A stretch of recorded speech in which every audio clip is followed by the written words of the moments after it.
Leeds, Leeds, Leeds. What is happening? Welcome to Working Hours, a show about a place called Leeds, a time called now, and an activity called work. Working Hours wants to record 1,000 loiners over the course of this, the most important decade in the history of the human species, and ask them about what they do all day and hear how they feel about it. My mission is to try to map out what my city, Leeds, a city that has declared a climate emergency, is doing during humanity's biggest emergency. On Working Hours, we hear how loiners have, are, and will be coping with our multiple crises: the global pandemic, Brexit, and of course, the ongoing and accelerating collapsing of capitalism, the state, and the climate through this decade. To do this, I need people like you, dear listener. Most of all, I need people who are in Leeds or who are from Leeds to come on this show and be my guests. So please join me and help me with this mission whenever and however you can. Critically, I will need people like you, dear listener, as financial backers. Please consider supporting or donating to this project. You can do so with a £1 monthly donation via either Patreon or Ko-fi, or you could donate any one-off amount to Working Hours via either Ko-fi or through the LibrePay button on the About page of Western Studios' website. Thank you. My name is Simon, and this is all my fault. What did you want to be when you grew up? I wanted to be happy when I grew up. I know that's a really generic and pat answer. I think when I was little, I had this awareness I just wanted to be a reader, but also that's not a job. So I think when I was younger, I spent a lot of time working in theater and wanting to do kind of sound design and stuff like that. And my inability to kind of do physics or science at a decent level was a huge barrier there. And also all the experience that I had working in theater in Hong Kong didn't transfer when I came to the UK. It wasn't counted as experience. So it was like having to start over without any work experience at all. You're listening to Series 3, Episode 36, and to my guest, Sunyi Dean. This is another Zoom interview recorded on the 3rd of November 2022. Hello, loves. So, in another win for me, I've just noticed that I've managed to put out an episode every month this year, so far, obviously, which I didn't know I had done. There were some breaks in there, but there's been one in each month. That's a first. I don't think I've recorded every month so far this year, but I will check on that. This is another episode that came about from the same Instagram post as the one that dragged poor Caroline Hudson onto the show. There may be another victim of that post to come yet too, but we'll have to wait and see on that. Sunyi Dean is a biracial fantasy author who was born in Texas, grew up in Hong Kong, and now resides in the UK. She writes speculative fiction with a weird slant and has both too many books and too many children. Her latest book is a bestseller, and you should buy it early and buy it often, as they say on Trash Future. The book is called The Book Eaters, and it sounds really good. Go to sunyidean.com/books/the-book-eaters to find out more and buy the book. Now, let's get straight on with this episode of Working Hours with Sunyi Dean. So what is it that you're doing now? I now write for a living, which is a really weird phrase to say. I write short stories, sometimes essays or blogs, and now novels. I live off my writing, which is unusual as a position. The average author earns about 12K a year in the UK. And that's if you're traditionally published. If you're self-published, it fluctuates a lot more, usually lower. So how did you get into that? I mean, you're saying it, I mean, I know some of this background, but you're saying it obviously like this is something that's fairly recent for you to be able to do. So what was your journey into it? Did you just decide in the last few years, I'm going to be a writer, and then you sort of head down, got to it? Or has it been, you've been working away for years and years? Like, how's the journey been? It's been a few years. So I think the average age of a first-time published author is about 36 or 37. Mm-hmm. For most people, it's a second or third career. And for most people, it stays a second or third career because it is very underpaid. And it takes a long time to learn the craft. There's no kind of official mentoring. You can't go and become apprenticed or picked up by a publisher and taught and developed and so on. Mm, And that does mean that it tends to favor people who have a spouse who can support them while they take time off from work. It tends to favor people who have a bit more free time, either less kids or they're a little bit wealthier. I think they did a study on it a while back, and they found that there's something like the majority of authors, who are able to live. They have like the household income is kind of around 50 to 80K mm, because they're needing someone else to basically support them, especially mm, in the early years. So I didn't have those things. I had a I came here in 2005. I went to university. I worked for a bit. I had a long issues with immigration, mm, um, especially after Theresa May brought in her 700 changes to immigration law, wherever they were, something crazy. Um, and then both my children had special needs, so I was out of work for about 9 years. And during that time, I was learning to write and trying to break into the industry, which is a lot. So mm. it's a long process. Yeah, definitely kind of the struggling artist rather Yeah. than, quick route to success. So, I mean, that sounds kind of hellish, was it? Yeah. Yeah. It was, and to be honest, if I could have done any other job, I would have tried that, but there were so many barriers to work. Mm, I'm autistic. I had the issues with my kids. There are issues with my partner and his mental health and stuff that it just never kind of like someone had to be home to watch these various people at various times. mm, And then when you've been out of work for a while, it's very difficult to get back in. You yeah, get asked a lot of judgy questions. I think people have kind of, yeah, it can be a struggle. yeah, yeah. Well, and it doesn't even have to be that long. Mm. Like it can be, if you do over a year, they're like, where have you been? Why were you not working for more than a year? Like, Yeah, actually, I think the place to interned at after university was an employment agency, mm, and during the training, they actually said, if you're looking at this person's CV, if they've been out of work more than 4 months, that's a bad sign. mm, It's like that's a bit harsh, but that was their policy, and that was how they looked at it. So I do think that the employers probably see it in a similar light. mm. Yeah, well, I have my own grievances with recruitment and stuff, which I will go and expand on at some point, but not now. Um, okay, so I I had a look at your website and some of the stuff that's on there, and you seem to be kind of mapping the journey that you've gone Yeah. through, getting a literary agent, getting into, and sort of putting some of that process in there that you didn't have, perhaps.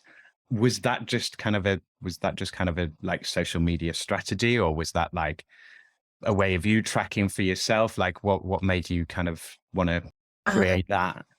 there's a lot of opacity in publishing. The people don't talk about failure. There's a sense that you need to always put your best foot forward. Hmm. There's a lot of people who don't talk about their paths or the big names you hear about. So, one name that's always dredged up, people will cite J.K. Rowling as like a really inspirational kind of experience. But J.K. Rowling actually had very, very few rejections. In industry terms, she rocketed to success and she was Mm, picked up very quickly.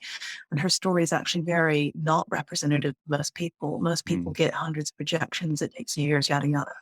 But at the time, there were not that many people talking about it. I think now that's really changed, and you will see a lot of people being more open about their journey to publication, all the things they faced, because it is very difficult for a lot of people. So, mm. And it's an industry that, like any other industry, it's an industry mm, that's gone through massive changes. I mean, yeah. like, I don't know. I mean, I don't know if you know, for example, like, do you know what your physical copies versus your electronic copies is like? I mean, do you sell more? I assume you sell more of one than the other, but which way is that sort of resting? For so it's different for different kinds of books and different genres. For me, definitely I sell more hard copies, Hmm. but that's a bit skewed by some of how the market works in the UK. Mm. Which is a long explanation that I won't go into because it's very boring unless you're particularly interested in book crates. But yeah, I sell hard copies more than ebooks. Yeah. I suppose the other part. Well, let's go into kind of your day to day. You sort of said you taught yourself the craft. So in terms Yeah. of craft, what has been your process? Are you a person that's like every day get up, write from like such and such time to such and such time, or how do you Uh, work it? there are a lot of people who will advise that you do that you write every day and you really block that time. Mm, If you do look at those people, actually, they tend to be men, married, kind of middle class at least. Mm, And they have someone to basically, who can, they have like a spouse who can keep the children away and that kind of mm, thing. mm. It, for a lot of people, that's not possible. I couldn't write every day.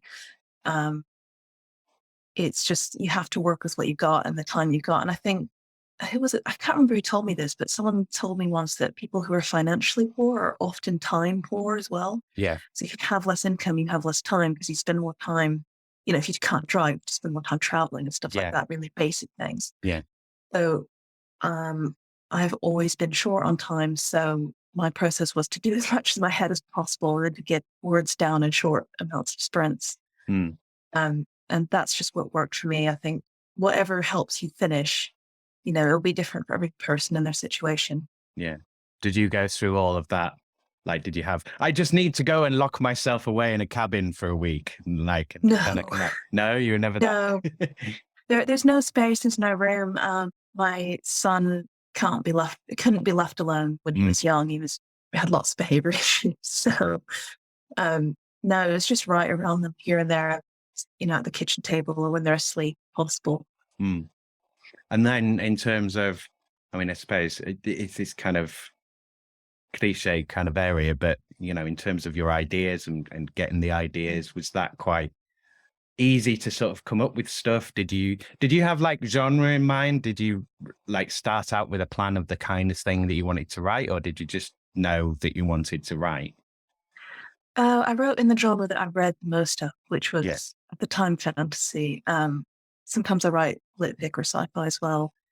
I really like most genres. I really like crime. I like some thrillers. Mm, Um, I like some lit fic, but I felt most comfortable writing in fantasy because you can incorporate those other elements. But no, I think genre specifically, that's the way that readers think about genre is very different from how publishers think about it. To mm, publishers, it's a marketing term. So learning what genre meant to them was a whole process, and mm, learning what reading meant in a commercial sense was a learning process too. mm. I want to talk about kind of revisions, your rewrites and Yeah. so on. And then sort of that process is when, having a publisher come on board or having literary agents get involved Mm, as more people come in, and then they have a stake in your thing, mm. um, and want input in your thing. Like, how was that process? Was that quite easy to sort of navigate? Was it really difficult because you were kind of like protective? I've spent ages on this, and who are you to come in? Were you kind of like really receptive to advice? Like, how was that? I think different people will feel differently about it. Mm, My feeling is that if I want a product to be, because a book is a product, like whether you want it to be or not, it is a product. If you want to write a book which is commercially viable, which is accessible to lots of people, you have to be willing to listen to feedback hmm, and you have to think about it. Like I still write things that are interesting to me, but I think about them in terms of like, how does a reader approach this? Where does this sit in a bookshop? And that is the business side of it. mm, Um, and if you want your book to be all very artsy, to be about self-expression, to be for you, then that's fine. But then that's not wanting to be a professional writer. That's wanting to kind of write for a hobby, which is a good hobby. mm, But yeah, because I wanted it professionally and I don't mind adapting, I really enjoyed the feedback. I think mm, the concept of craft is tied up with making a book more accessible to other people. mm, Um, and I think, I don't know, in regular day jobs, you don't get any kind of creativity. I can't, there's nothing like writing a book in the mm. few day jobs I had. So making some changes or revisions to a book so that it's more accessible for a large number of people didn't bother me because it's still a creative endeavor and I still really enjoyed it. Mm. And it, But people feel differently on it. yeah, but it's also being wise enough to kind of accept that, like these Yeah. people are experienced, they know what they're doing, they've seen this kind of stuff before. Yeah. Like, I should listen to various things, maybe not everything, but, and I think as well, that's part of being successful, isn't it? It's, like listening to people, learning to listen to people. Yeah, and also that, a lot of their complaints or a lot of their criticisms were valid or come from a place. Literary agents get so many queries a year. So Mm, when they sign you, it's because they do feel like an appreciation of that book. They want the best for it. And their feedback comes from that place. And the same thing from editors usually. mm, They want the best for a book, they have a vision for it, they want to find readers for it. And so they're coming from it even though, they work for a corporation, the corporation doesn't have your interests at heart. Individuals Mm, can do and often do. mm. I mean, do you involve anyone else? Like, do you have anyone proof before? Do you write the whole thing and then you take it to an agent, or you kind of like, do you make your husband like read these, or? Um, so I'm not actually married anymore, Yeah. So, but I don't. No, sorry, I don't. I don't make my partner read it because he's not really a writer. mm, I have writer friends, people that I met when we were all learning to write, and we swap work among mm, ourselves, and we kind of shore up each other's weaknesses a bit. mm. My agent does tend to read the things even post deal. She'll read what I send her, and then if there's time, and then it goes on to the editor. Yeah. Is it nice to bring those collaborators into the process? Because I mean, obviously, writing's a lonely pursuit. Is it nice to kind of have people involved in your story and your project when it comes to that point? I think it's the way to develop your craft. Mm, So I swapped with a lot of people when I was learning to write. And swapping is you take their manuscript, they take yours, and you each critique the others. mm, And the process of critiquing someone else's, you really learn, you start thinking about it, and that's more useful almost getting the critiques. mm, So I do think the collaboration helps, and you have to find a middle ground between, oh, this person's telling me something and it doesn't resonate with me, mm. and working out what's good advice and what isn't and what works for you. That's just all sort of part of it. I mean, in terms of other roles that you've done before you did this, what kind of things were you doing? What kind of roles were you doing initially? Before having kids, it's just admin. I think that was one of the issues I had with it. Is I think like they weren't bad jobs, but there's stuff. So I used to work briefly for Volkswagen, and I remember we had days like we were building this knowledge base, but the IT team was in India, and if something was going wrong at their end, we'd have nothing to do all day, and we'd still get paid. But I would think Mm, like this day is just been a waste of my time. mm, Um, so I don't know. It depends what job you have, but I've never felt like I was doing a job that was particularly useful in a way. I mm. don't- Yeah, yeah, I know what you mean. Yeah. um, it just felt like this is the thing I have to do to get money, and Mm. it wasn't. I don't know. That's not satisfying, really, is it? No, I did a TESOL qualification, and I was under a lot of pressure from my parents to go and teach. But I really would be an awful teacher. Mm, My partner at the moment, he's a teacher, and I feel confirmed in this belief. Like it's very different skill set. Not everyone's suited to it.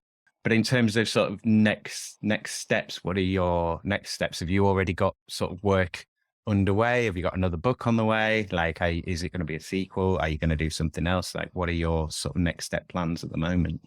Publish. So I'm on a 3-book contract for all standalones, like not part of a series. Hmm. And I'm working on the next one. And the way this contract works is you get paid at certain points. So you get Mm, paid when you sign the contract, paid when you hand in finished manuscripts, paid on publication.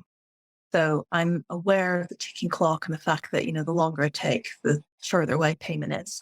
mm, So I do work with that kind of hanging over my shoulder. I guess my goal is basically to do well enough to get another contract, because people talk about royalties, but I don't really, you don't worry about getting royalties. The payouts publishing are more about the advances that you get for the contracts. mm. For Yeah. those who don't know, when you get a book deal, the publisher offers you an advance, which is the amount of money they think your book will earn in sales. So say if they think your book will earn $10,000 in sales, they'll give you $10,000. And you don't get any more money until it's had that many in sales, and then you start getting royalties. Mm, So yeah, that's what you live for, is that the next contract. And it is a brutal industry. 80% of people are gone by book 3, 90% by book 6. 5% make it to like 10 books or more. So mm. my goal is to make it to at least book 6, get another contract. Yeah, yeah. Um, yeah, I mean, does that scare you at all? Is that like, do you find that intimidating? I would. If like, oh, I have to do this, or are you just very much like you're taking it a day at a time sort of thing? Yeah, I take it a day at a time, and also with, I guess, with a grain of salt as Mm, well. Um, because, well, for example, like 60% of people get a book published and don't publish another book after that. But that includes like a lot of people who publish memoirs. And, mm, if you've written a memoir, you're not going to write like, well, you've only had one life, haven't you? So yeah, you don't write loads of the things. yeah. Um, but I think the odds are stacked against people in publishing anyway, so extravagantly that you just like you can't worry about it. You just have to put it out of your mind and just focus on staying afloat as long as you can. Yeah, yeah, yeah, yeah. Okay, so I will move into the questions. So I'm going to start off with COVID. I generally ask you to kind of like think back to lockdown and sort of when you did lockdown, if you did lockdown, and sort of what happened. Did your work increase? Did it decrease? Was it sort of, because some people it was just like it drops off, they weren't doing anything. For other people, it was like just, hour non-stop out of all the hours of the day kind of thing. Obviously, for a lot of people, it varied because it was ever such a long period of time. But yeah, take us through your sort of lockdown journey, and then sort of what do you think has changed about your work from that time? So my lockdown period is probably very different from most people in the industry. Firstly, COVID made me realize I was quite isolated because my life basically didn't change at all, aside from my kids being home more. Um, but it's I was stuck on the book at the time, and during lockdown, it brought to head some other issues, which basically resulted in me separating from my husband and moving out during lockdown, Mm, which was very awkward. It was very awkward to move house in that period. yeah. And then, but then once I was out there, I don't know, something about that just kickstarted the book and I finished it and then it sold. So lockdown for me was really good. It was like I think because if you'd asked me before lockdown, like if that was possible, I would have said, oh no, people would never stand for that. You couldn't get the world to stand still in that Mm, way. hmm And so seeing that actually things could really be different, even if it was a negative, mm, was an interesting Kickstarter. I think for a lot of people, we did see the world differently, mm, especially after COVID and how it really divided people's reactions, mm, their attitudes. You really saw everyone around you in a different light, what they were or weren't willing to do. mm. So it was kind of a good thing for me. For my industry, it kind of broke publishing for a little bit. Yeah. Publishers were not, I mean, it caused stock issues that we're still having. They literally ran out of paper, which is Mm. a problem for printing books. So one of the printers nearly went bust. I think it might have done actually. There's only like two printers in the world, Mm, publishing. Um, and and everybody wrote a book during lockdown because they weren't working. yeah. So there's tons of books now. So in addition to everything being backed up, there's agents are overwhelmed with COVID submission books, and publishers are overwhelmed, and everyone's scrambling and burnt out because they're trying to work through this backlog. So Yeah. it did a number of publishing actually. It was pretty difficult. Tanked a lot of people. Mm, Nothing like debuting in COVID to find that you can't get to stores, you can't have events, you yeah. can't sell anything. So it was an interesting period of change Yeah. Yeah. for everyone. But yeah, we weren't immune to it at all. So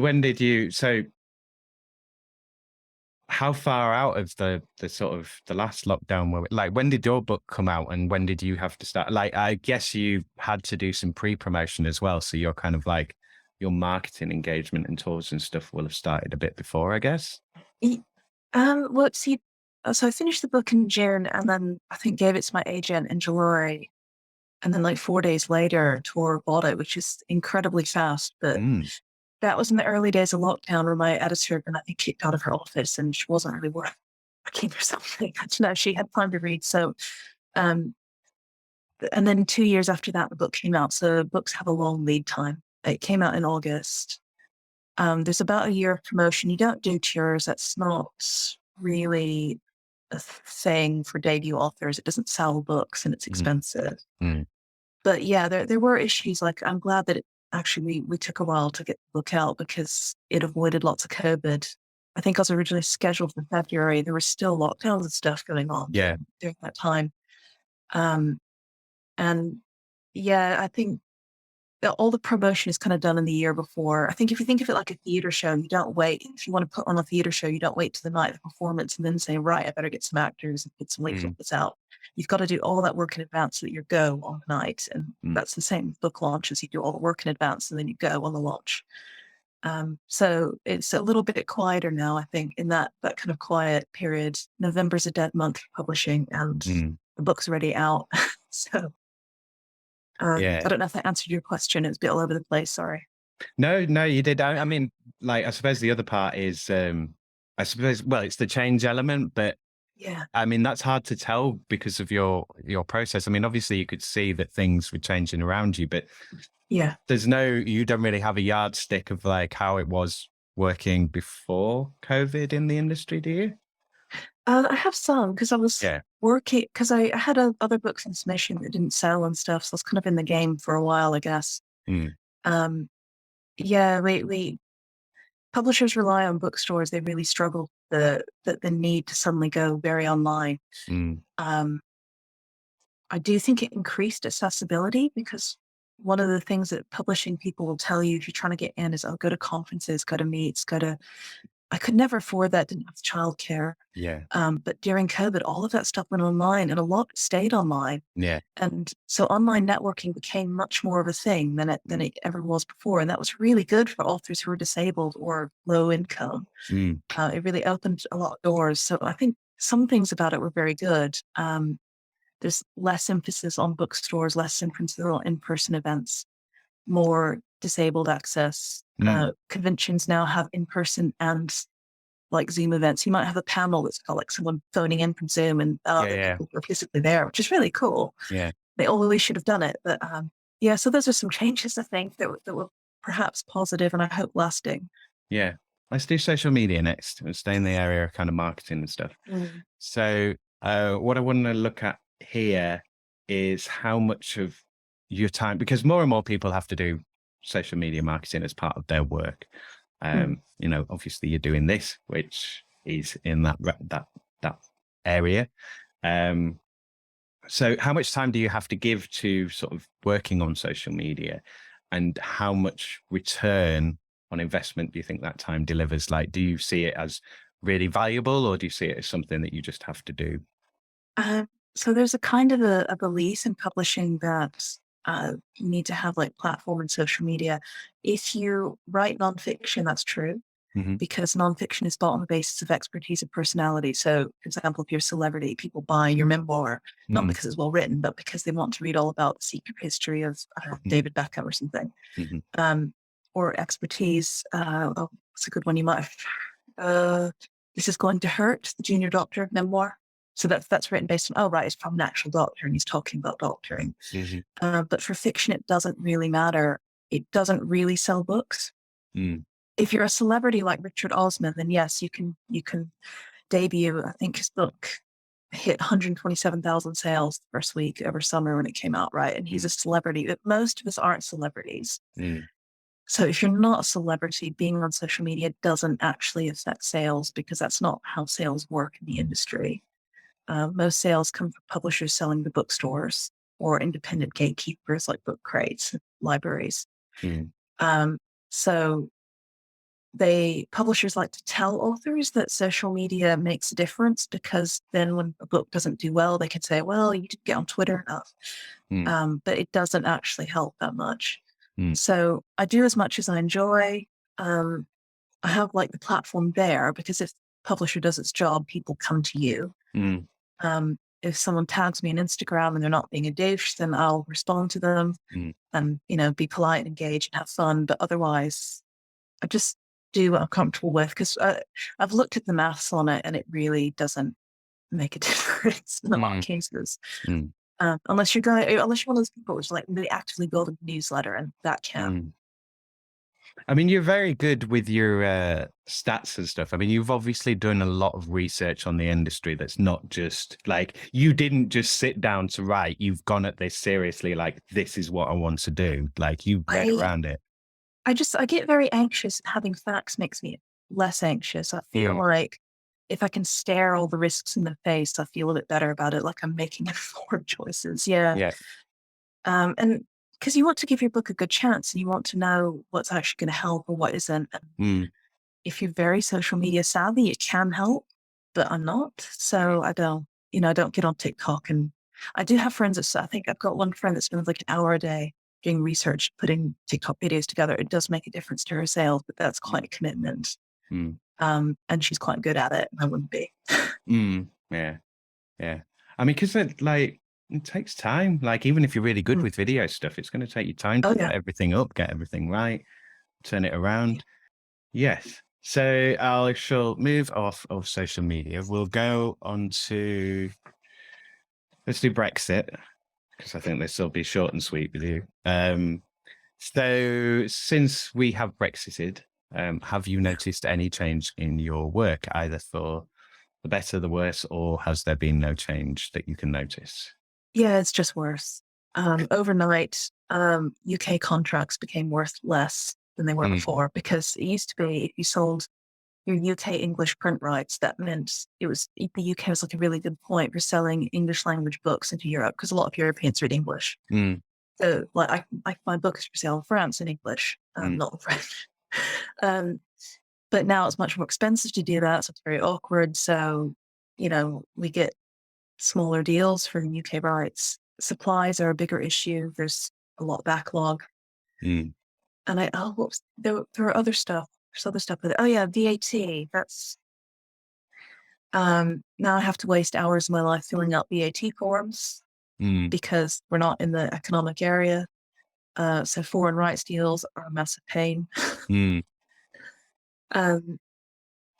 And yeah, lots of things are just awkward. Basically, selling books overseas is a pain, and it's difficult. And yeah, that's like, I to be honest, I was expecting a straightforward kind of like, oh, it's not really affected me, but yeah, I didn't think of any of that really. But obviously, you've had your market just incredibly shrunk. yeah, I don't think there's a single industry that hasn't been kind of tanked by Brexit. I mean, I don't know how you feel about Brexit. I'm going to guess you're not probably the biggest fan of it, but No, I don't think it was the best idea anyone's ever had. no, I didn't. I didn't vote for it. I voted to remain. I was disappointed in results, and all the predictions for what it would do publishing have basically come true, and that's unfortunate. Well, that's all wrong. It's the same with most things, isn't it? It's like, don't do this thing, it will be really bad. Here will be all of the results of this thing. And then we do the thing, and then all of the results that people said were going to happen, which we're doing now with climate change, which we'll go on to next. So, so again, this is, I think this will be quite interesting with you, because you're in this area. So like, what I want to look at is what you can do in your work in terms of climate change, either for adaptation, mitigation, or awareness raising, and whether, like, it's a consideration for you in your work. Like, the reason I'm asking this is I want me and my work to be considering it sort of as a primary focus. So I'm asking people how they can do that, or are doing that, or what they're doing, and trying to steal their ideas. Kind of. But yeah, in your work, what can you do around climate change? Is it a concern? So yeah, what is for me, I don't know how much the industry cares. I think a lot of things are moving electronically, and that probably helps. So there is a lot of waste, but it used to be worse. It used to be, so saying J.K. Rowling's day, right? She was manually posting her printed book to agents, copy each. And then, if an agent got the book, and they'd be like, okay, and then they have to print and post it out to all these publishers, and all the papers getting pulled.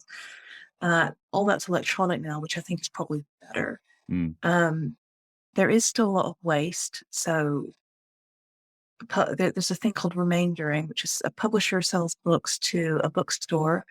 And the bookstore is allowed to return any of those books after a certain period of time for a full refund if they don't sell, which then comes out of your royalties. That's left over from the Depression era in the States, which is a long story. But anyway, and when the publisher gets those back, they remainder them, which is they call them, and they just go in a bin, basically. There's a lot of waste with that, and there are ways to reduce waste. I think they're looking at it because it does cost everybody money, as well as just being a huge waste of trees. So any more on the climate change aspect? No, but you kind of make me want to look into it more, because it's not something I've looked into massively. I think we all just have a general sense of guilt that our books just destroy trees or whatever. Yeah. But, you know, trees are a store of carbon and they're also a store of knowledge for us. So Yeah. maybe it's, I don't know, maybe we need to think about trees differently. Maybe that's the solution.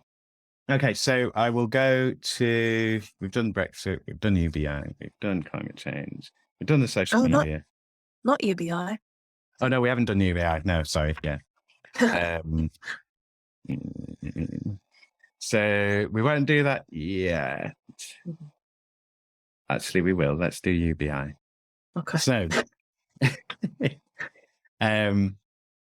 So when you obviously think about this retroactively as well, but I mean, the question is, if there was a universal basic income, would it change what, would you still work? If you would still work, would you still be doing the same thing you're doing now? If you'd still be doing the same thing you're doing now, how do you think it might be changed by UBI? I would still work because I'd always write, but I think it would change the industry completely. It would be, the industry favors people who have a certain income and can live in either London or New York, which are very expensive places to live. And yeah, I think there's actually quite a lot of I guess women and housewives as well, who just don't have the time, don't have other employment. I think, it would change our society in so many ways.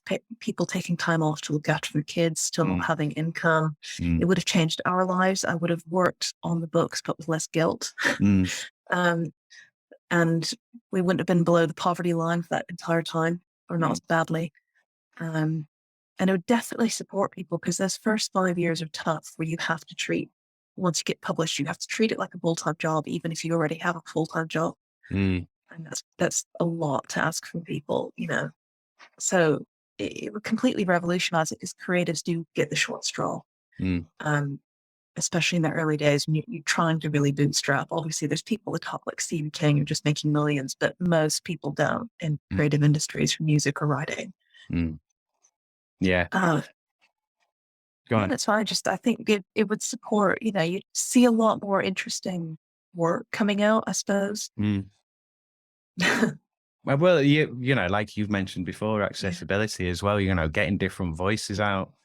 And I think that's, so going back to the climate change sort of thing, one of the things, I'm not unique in this, but there's plenty of people sort of saying, we haven't got, and especially working in science fiction and stuff, it's like we haven't got enough, or we haven't got these visions of the future, not only of what to represent the reality of what's happening, but also to try and present visions of how to deal with it, how to cope, how to get beyond it, imagine new possibilities.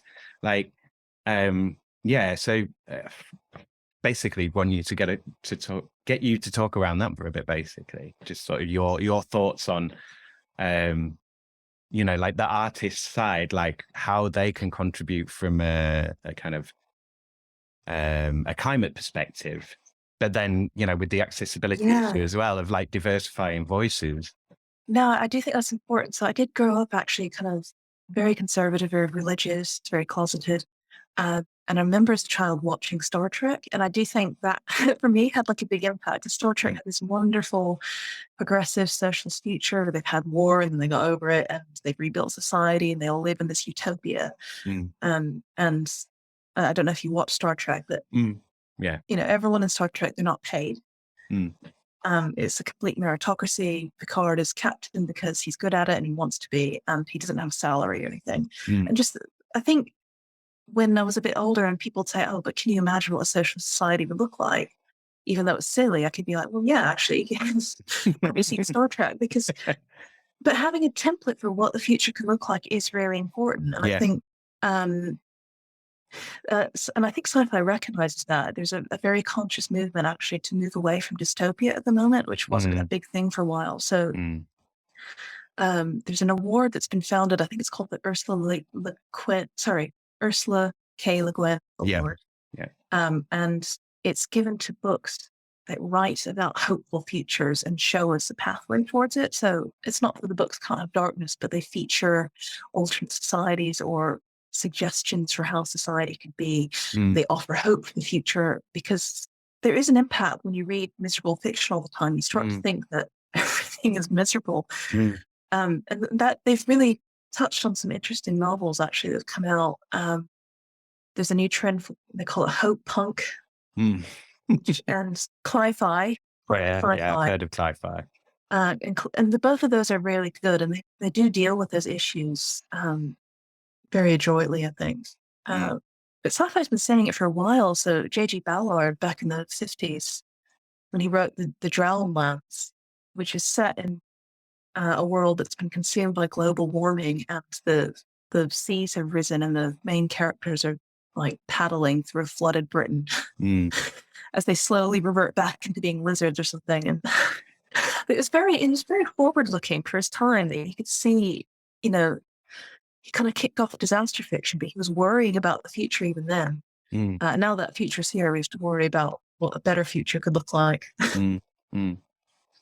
Yeah, absolutely. And that's not just a fiction issue. It's a factual issue as well. I mean, the news is obviously the news and the politics all together, but when that coalesces into a big storm of awfulness, it does have an effect on the society overall. I think people give up.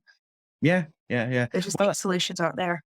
Yeah, but that doesn't bode well for you socially. There has to be something, somewhere to move towards, I think. And then we kind of lose it if everyone's just going, and just trying to get. Yeah, it's not true as well. I think often we get stuck in thought patterns. We say something's not achievable, and then it turns out it is. Mm. We said, oh, that lockdown's not achievable, and then it did actually happen. And Yeah. The way people were saying, oh, we can't revolutionize green energy so quickly, but then the war with Russia has forced us to. Yeah. And, I've read the other day, we're going to peak carbon emissions in 2025. That's kind of like decades of work that are going to take place in a few years. Because when there was a need, we did do it, and it was possible. We just thought that it wasn't, and that was our excuse, our self-rejection. Yeah. I think convincing people that change is possible is massively important. Yeah. And needed. And not just tinkering around the edges and not just sort of, we blame this group or whatever, because, like I've said this a bunch of times, but in terms of, like migration and so on, people are complaining about it now. Imagine when London goes underwater and you've got 8 million people coming up north, like what are they going to do then? They're still going to be putting machine gun turrets everywhere. Probably, but then you run out of bullets and then they go over the wall anyway. Then they're not happy.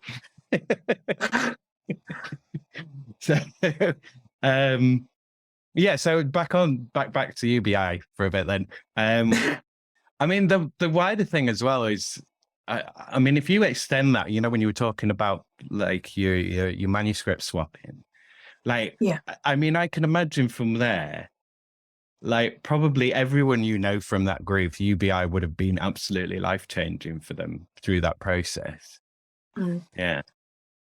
Yeah, I definitely think so. I think it would be for most people. And at some point, as we mechanize more, there just won't be enough jobs. And also, there's something weird to me about the idea of working for the sake of it. People used to work because they needed to survive. But I'm not convinced that any of the jobs that I did before writing were necessary. I mean, I know you can make that claim against fiction, but I think I don't know. I think I certainly had more of an impact doing fiction than I ever did doing those other jobs. Yeah. And if my fiction had little impact, then those jobs had less. So why do we have this idea that people should work just for the sake of it? Anyway. Yeah. Well, and especially when you're in a stage of late capitalism, whatever you want to call it, where people are working, and are working a lot and are still in poverty. And it's like, well, how does that make sense on any level? Especially when, most work is producing carbon to release into the sky to make us all more cooked. It's like, don't work. Can we not pay people not to work? Like, okay, there's lots of negative sides to that of like, you need to have a social function, social meaning and so on. But, hopefully we'd have more time and we could chat about it a bit more and be a bit more productive with that. And I think when you have kids as well, I remember talking to one of my friends about the really weird fact that like we could each register as childminders and pay each other Mm. to mind our each other's children, and we get government subsidies for it. But if we mind our own children, we're just on our own, because it's not work if they're your own. It's like work if they're someone else's. And there's so many things with that. So one of the things I found difficult is my son would have needed specialist childcare for me to go back into work. And that when I looked at the cost, it was about 16 to 25 quid an hour. Yeah. That's double what I would have earned going back into work. Yeah. On the flip side, I can't go and get work as someone caring for a SEND child, because I don't count as qualified, even though I do that work for free at home with my kid. So there are all these kind of things. It's like, and if you just had UBI, it would have been a recognition of the fact that I do work that's hard to quantify. That I'm, saving either that I'm not paying someone else 16 to 25 quid an hour to do a job that I can do at home. And it's just, there's all kinds of weirdness about what we consider work to be and what we pay and don't pay. Yeah, absolutely. And I think it's a big part of moving forward. We have to reconsider the whole idea and just be like, this is a nonsense. It isn't just you go somewhere and you get paid, because like you say, look at all the unpaid labor that goes on that has to underpin all of this paid labor, like this game of like playing with cash, because it's an unnecessary invention of the last few hundred years or whatever, 1,000 years. But that's not the entirety of our history. It's a tiny part of that. Which is why I want to talk to people about work and kind of how they see it, because obviously that's my position. You've got some sympathy with that. But I don't think it's most people's. I think most people are kind of, there's also the element of like, most people don't get time to think about it because they've got to go to work and they've got to bring up the kids and we've got to, so you don't always get chance. Yeah, I think it emotionally opens doors as well, where if you say, well, you shouldn't force people to, it makes people start to question their own lives. And I think they feel like they'll be more happy if they start doing that, if that makes sense. But I definitely worry about work in terms of my kids, because both mine are autistic. My son's non-speaking. The chances of them being in employment are quite low. 90% of autistic adults are not employed. And that's due partly to discrimination and other things going on. So I'm